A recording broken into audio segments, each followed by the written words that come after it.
falsafa ya duniani ili uwe tajiri, ya duniani ili uwe tajiri.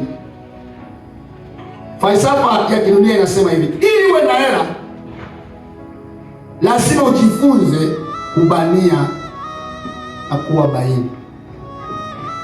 Ya duniani lazima ujifunze kubania, ya duniani, falsafa ya duniani. Kwa hiyo ukienda kwenye semina za wanauchumi wa duniani, akia nani utatoka kule wewe ukibaini hatari sana. Kwa sababu falsafa ya duniani yaani itakufanya mpaka mke wako ukimpa 3,000 kwenda kuemea, akirudi unaanza kumhesabia uone kama kuna 100 imebaki. Falsafa ya dunia inasema hata kama ni 100 usipoteze kienyeji. Falsafa ya dunia inasema mwanaume huyo unakaa kwenye koki ya maji, ukiwezekana utembee na funguo, wasimwage maji kusudi usilipe bili kubwa. Na taa zinazimwa saa 11, wewe ndio unaamka kuzizima. Na wezi wao wana akili sana. Kwa mtu wa namna hiyo, wako huko mijini na huku labda anazima taa saa 11 na wezi wanakuja kuiba hiyo saa 11. Falsafa ya duniani inamfundisha kuwa mnyimifu, kuwa bahili, kuwa mwana mahesabu sana. Hiyo ni falsafa ya duniani. Bwana Yesu atusaidie sana. Atusaidie Yesu. Lakini falsafa ya kiroho ya pili hiyo, falsafa ya kiroho inasema hivi: ukitaka kuongezewa lazima ujifunze kuachilia na kupanda. Falsafa ya kiroho iko kinyume na falsafa ya duniani. Falsafa ya kiroho inasema ukitaka kuongezewa lazima ujifunze kuachilia na kupanda. Na hiyo falsafa sio ya maneno, ni Ayubu 41:11. Falsafa ya kiroho ya kupata fedha, ya kupata utajiri, ya kupata mali. Falsafa ya kiroho 41 Ayubu mstari wa 11. 41 Ayubu mstari wa 11. Hiyo falsafa inasema ukitaka kuongezewa lazima ujifunze kuachilia na kupanda. 41 Ayubu mstari wa 11. Tusomee mtumishi wa Mungu. Karibu. Ni nani aliyetangulia kunipa hata nimlipe? Nani aliyetangulia kunipa hata nifanyeje, watumishi wa Mungu? Shia tu hapo watamalizia. Anauliza nani aliyetangulia kunipa kwanza nimlipe. Yaani kwa Mungu falsafa yake tofauti na ya duniani. Falsafa ya Mungu inahitaji umpe kwanza, utangulie kumpa, upande, uachilie. Ukisha achilia yeye akulipe. Bwana Yesu asifiwe sana. Unaonaje ukilipwa na Mungu? Unaonaje ukilipwa na Mungu? Yaani Mungu akasema sasa ngoja nimlipe Zakaria, ngoja nikamlipe. Yesu akiamua kukulipa akulipi kama wanadamu, na akiamua kukulipa alipi mshahara wa mwezi mmoja tu, alipi mwaka mmoja tu. Akiamua kukulipa yeye afungui koki, anang'oa koki. Haleluya, haleluya. Yaani afungui koki bali anang'oa. Aking'oa ndo nasikia kwamba malango ya mbinguni, madirisha ya mbinguni yamefunguka. Utamshangaa yule mtu amebadilika, historia yake imebadilika. Kwa nini? Yesu ameamua kumlipa. Ila falsafa yake lazima uanze upande, uachilie.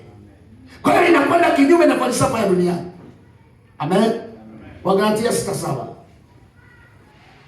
Hayo ni maandiko ya falsafa ya kiroho ya kuongezeka. Kimbia hapo mtumishi wa Mungu usome Wagalatia 6:7. Inasema, karibu, msidanganyike. Sawa. Mungu hadhihakiwi kabisa. Kwa kuwa chochote apandacho mtu ndicho atakachovuna. Unaona falsafa hiyo? Unachopanda ndicho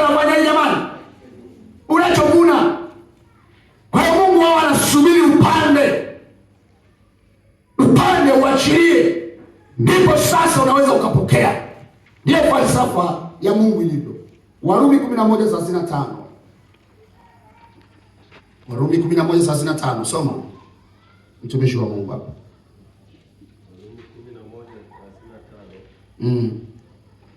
Au ni nani aliyempa yeye kitu kwanza? Ndiyo. Naye atalipwa tena. Anauliza kitu kile cha Ayubu. Ni nani aliyempa kitu kwanza na yeye atamlipa tena? Kwa hiyo kanuni ya kupokea vitu katika ulimwengu wa roho, kuongezewa, lazima mtu ajifunze kutoa. Sema amen. Amen. Sema amina. Amen. Ungie mkono namna hii, mchapie Yesu makofi. Farisayo walikuwa very serious kwenye kutoa sadaka na zaka. Kwa maana hiyo walijua kwenye utoaji ndipo wanapokea. Na kanisa la sasa lazima lielewe, tusipoasili hayo Mafarisayo, watumishi wa Mungu, ni ngumu sana kuponya. Ni ngumu sana. Na lazima ujue, si wote wanaotoa sadaka wanabarikiwa. Tanishangaa.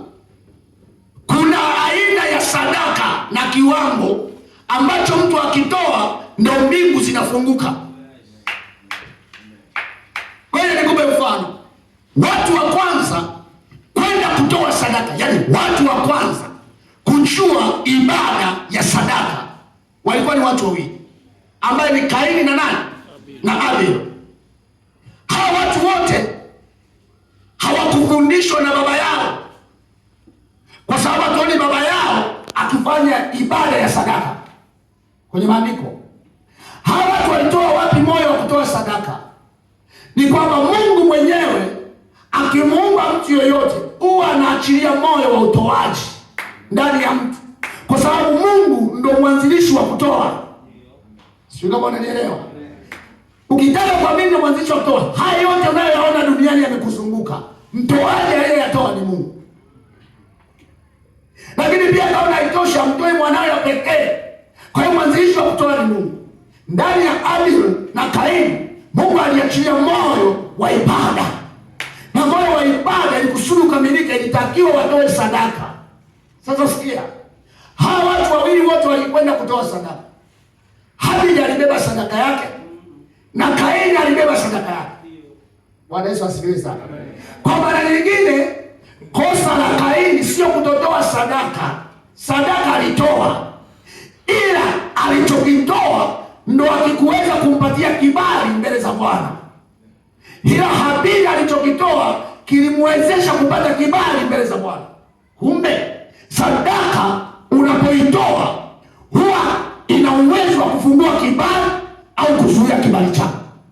Kwa hiyo shida sio kutoa sadaka, shida ni kiwango cha sadaka unachokitoa, kulingana na vile Mungu amekubarikia, kulingana na vile Bwana amekupa, kulingana kila kitu ulicho nacho. Na Mungu kwenye utoaji wa sadaka, ukitoa huwa angalia kwanza ulichokitoa, huwa anaangalia ulichokibakiza. Ungemwona namna hii salimiani? Maana kuna mtu bado anashangaa. Ukitoa sadaka, Mungu anaangalia ulichobakiza. Akimaliza anaangalia ulichotoa. Ndio kanuni ya Mungu. Yesu alikutana na ibada moja ambayo walikuwepo Mafarisayo, matajiri. Afu katikati yao alikuwepo mama mmoja ambaye alikuwa nani? Mjane. Yule mama akatoa senti yake, na hawa wazee wenye pesa wakatoa zaidi ya yule mama, lakini wakatoa katika mabaki yao ya uchumi wao. Yesu alipotazama akaona yule mama alichokibakiza hakipo, ametoa kila kitu, sawa? Alipotazama hawa watu, sawa, ni kweli wametoa 1,000,000, lakini hawakutakiwa kutoa 1,000,000, walitakiwa watoe zaidi, kwa sababu walichobaki nacho ni kikubwa zaidi kuliko walichokitoa. Bwana Yesu asifiwe. Kwa hiyo Yesu anambia, sikia, ni kweli umetoa sadaka, lakini huyu mama ametoa kubwa kuliko. Kwa nini? Kiwango chake cha huyu mama kutoa na alichobaki nacho, hakuna alichobaki nacho, ametoa kila kitu. Lakini nyie mmetoa katika mabaki yenu, kama alivyofanya Kaini. Kaini ni mkulima, akaenda akatoa kwenye mabaki yake ya mazao yake, analeta mbele za Bwana.